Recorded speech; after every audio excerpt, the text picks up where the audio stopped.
بسم اللہ الرحمن الرحیم اللہم صلی علی سیدنا مولانا محمد وعلی آل سیدنا مولانا محمد مبارک صلی بعدد کل ذرات الف مرہ۔ السلام علیکم ورحمۃ اللہ وبرکاتہ۔ مرشد پاک کا ہونا کیوں ضروری ہے؟ ایک بے حد خوبصورت مثال کے ساتھ آپ کو میں بات سمجھاتا ہوں، شاید آپ کو سمجھ میں آ جائے۔ بہت بڑے درویش صفت انسان ڈاکٹر اشفاق احمد صاحب مرحوم بہت ہی پڑھے لکھے قابل شخصیت تھی۔ ان سے کسی نے سوال پوچھا کہ مرشد کا ہونا کیوں ضروری ہے۔ بڑے خوبصورت انداز سے انہوں نے سمجھایا، کہا کہ ایک بزرگ تھے، ایک صاحب تھے جن کے پاس ان کی خاندانی گھڑیال تھا، بہت بڑی گھڑی تھی، وہ خراب ہو گئی۔ اب وہ لے کر مختلف بڑے بڑے برانڈز کے پاس گئے کہ یہ میرے بہت پرانی اور قیمتی گھڑی ہے، بلکہ گھڑیال ہے، بڑا ایک گھڑی تھی ان کی دیوار پہ ٹانگنے والی، تو یہ خراب ہو گئی ہے، تو اس کو ٹھیک کرنا ہے۔ انہوں نے دیکھا، کہتے نہیں جی ہمارے بس کی بات نہیں ہے۔ ایک نے کہا 2-3 دن چھوڑ دیں، میں دیکھتا ہوں۔ پھر انہوں نے دیکھتے رہے، نہیں ہوا۔ اگلے دن گئے تو انہوں نے کہا جی یہ ٹھیک نہیں ہو سکتی۔ وہ انہوں نے لی اور پھر چلتے گئے، ایک بازار کے اندر جا رہے تھے، ایک چھوٹی سی دکان نظر آئی، اس میں ایک بوڑھے سے بابا بیٹھے ہوئے تھے اور گھڑیاں ٹانگی ہوئی تھی دکان کے گرد۔ تو انہوں نے ان سے کہا کہ بابا یہ گھڑی ہے جو خراب ہو گئی ہے، اس کو ٹھیک کرنا ہے۔ تو انہوں نے کہا دے جائیں، کل آ کے لے جائیے گا۔ پہلے تو دیکھتے رہے کہ یہ چھوٹی سی دکان، بڑے بڑے میں شو رومز میں گیا ہوں، وہ ٹھیک نہیں کر سکے، یہ کر بھی پائیں گے یا نہیں۔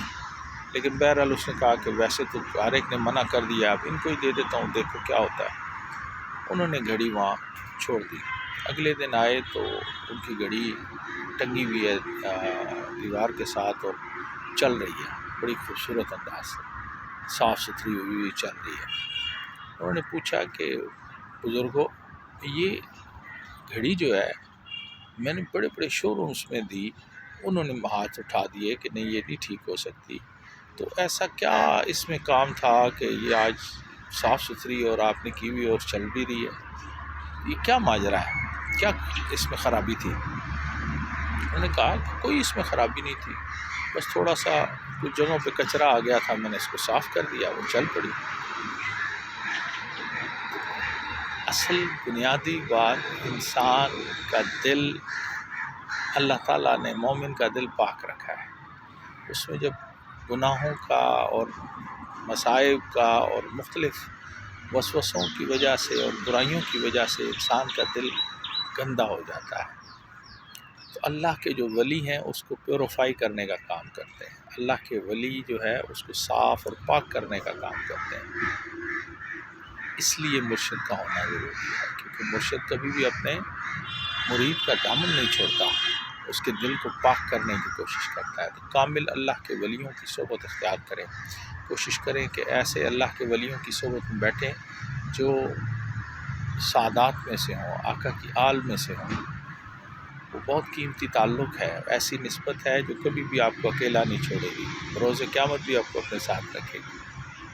اللہ تعالیٰ ہم سب کو دین اسلام کی سمجھ عطا فرمائے، ایسے اللہ کے ولیوں کے ساتھ جڑنے کی توفیق عطا فرمائے جن کے وجہ سے ہماری عاقبت ٹھیک ہو جائے۔ قیامت والے دن ہر شخص کو اس کے امام کے پیچھے کھڑا کیا جائے، جس کو وہ دنیا میں اپنا امام بناتا تھا اس کے پیچھے اس کو کھڑا کیا جائے گا۔ اس لیے خدا را اپنے اماموں کو، ایسے اماموں کو چنیں جو نیک اور صالح ہوں، جو اللہ کے خاص بندے، مقرب بندے ہوں، شریعت مطہرہ پر عمل کرنے والے لوگ ہوں، صرف باتوں پر نہیں، اللہ کے دین کی مکمل پاسداری کرنے والے لوگ ہوں۔ جزاک اللہ۔ السلام علیکم ورحمۃ اللہ وبرکاتہ۔